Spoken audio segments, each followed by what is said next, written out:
দুদিন ধরে আমার শ্বশুর বাজার থেকে শুধু লাউ কিনে আনতেছিল, কিন্তু আমরা এই লাউ দিয়ে তরকারি রান্না করে খেয়ে পারতেছিলাম না, কারণ কত খাওয়া যায় লাউয়ের তরকারি। তাই ভাবলাম একটু দুধ লাউ রান্না করি। বাড়িতে প্রায় একটা আরো অর্ধেক পরিমাণ লাউ ছিল, তাই ভাবলাম আমরা যেহেতু বাড়িতে অল্প পরিমাণে লোক আছি, এই একটার অর্ধেক লাউ দিয়ে খুব ভালো মতো দুধ লাউ রান্না হয়ে যাবে। এদিক দিয়ে লাউগুলো কেটে দিয়ে পরিষ্কার করে এই যে হাতে কুচিয়ে নিয়েছি, এখন কিন্তু সিদ্ধ করতে দেব। ছোটবেলায় বাবার বাড়িতে দেখতাম আমার মা চাচিরা প্রায় 5টা-6টা লাউ দিয়ে এই দুধ লাউ রান্না করতো, কিন্তু তখন জানতাম না এটা কিভাবে রান্না করতে হয়। খুব ছোটবেলায় দেখেছি এটা, আজকে আমরা নিজেরাই রান্না করতেছি, এর অনুভূতিটাই যেন অন্যরকম। তো এই তো লাউ সিদ্ধ হয়ে গেছে, এখন কিন্তু এগুলো একটা গামছার ভিতর ঢেলে নেব বা পাতলা কাপড়ের সাহায্যে ঢেলে নিয়ে তারপর কিন্তু পানি ঝরাতে দেব। আগের দিনের মানুষ কিন্তু এমন মজার মজার খাবার রান্না করে খেত, এখন কিন্তু এগুলো আর দেখা যায় না। আবার অনেক অঞ্চলে কিন্তু এর প্রচলন রয়েছে। আপনারা যারা ভিডিওটি দেখতেছেন তারা অবশ্যই জানাবেন আপনাদের এলাকাতে এই দুধ লাউ রান্না করে খায় কিনা, আর খেলেও সেটা কিভাবে রান্না করে। আমি কিন্তু দেখালাম আমাদের এলাকায় যেভাবে দুধ লাউ রান্না করি ঠিক সেভাবে। এখন কিন্তু আমি লাউয়ের ঝুড়িগুলো খুব ভালো মতো পানি ঝরিয়ে নেব, আর সেজন্য তো দেখতেই পেলেন গামছা ব্যবহার করেছি, আর এই গামছায় করে মুড়িয়ে ভালো মতো বেঁধে আমি কিন্তু এখন এই আম গাছটায় ঝুলিয়ে দিলাম। এখন আস্তে আস্তে চাপ দিলেই কিন্তু এই পানিগুলো ঝরে যাবে।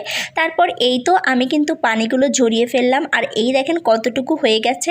এখন এই যে দুধটুকু কিন্তু ঘন করে জাল দিয়ে রেখেছি আগে থেকে। আজকের দুধ লাউ রান্না করব এই গুড় দিয়ে, চিনিও একটু মেশাবো। প্রথমে কড়াইতে একটু ডালডা দিয়ে এই লাউগুলো ভেজে নেব। লাউগুলো ভেজে নিলে কি হবে, এর থেকে যে একটা সবজির গন্ধ সেটা বের হবে না। তো খুব ভালো মতো ডালডা দিয়ে ভেজে নেব। আপনারা চাইলে ঘি দিয়েও ভাজতে পারেন বা সাদা তেল দিয়েও ভাজতে পারেন। ছোটবেলায় এই দুধ লাউ যে কত খেয়েছি তার হিসাবের বাইরে, কিন্তু কখনোই জানতাম না এটা কিভাবে রান্না করতে হয়। আর আজকে কিন্তু শ্বশুর বাড়িতে এসে সবাই মিলে রান্না করতেছি, সবাই বলতে আমি আর আমার যা মিলে রান্না করতেছি। তারপরেই তো দেখেন আমার লাউয়ের ঝুড়িগুলো খুব সুন্দর মতো ভাজা হয়ে গেছে। এখন কিন্তু রান্না করার পালা। তো আগে থেকে যে দুধটুকু জাল করে রেখেছিলাম সেটাই বসিয়ে দিলাম, এর ভিতরে এলাচ আর দারচিনি দিয়ে দিলাম। এখন কিন্তু চিনি দিয়ে এটাকে খুব ভালো মতো নেড়ে চেড়ে নেব। আল্লাহর দেয়া নিয়ামত যে কত কিছু খাওয়া যায় তা হিসাবের বাইরে। আল্লাহ যে কত কত ভালো ভালো খাবার আমাদের রুজিতে লিখেছেন তা আল্লাহই খুব ভালো করে জানেন। তারপরেও আমরা মানুষেরা এমন এত এত আল্লাহর নিয়ামত পেয়েও একটু আল্লাহর শুকরিয়া আদায় করি না। এদিকে লাউয়ের ঝুড়িগুলো দুধের ভিতর দিয়ে খুব ভালো মতো নেড়ে চেড়ে এটাকে 10 মিনিট ধরে রান্না করে নেব।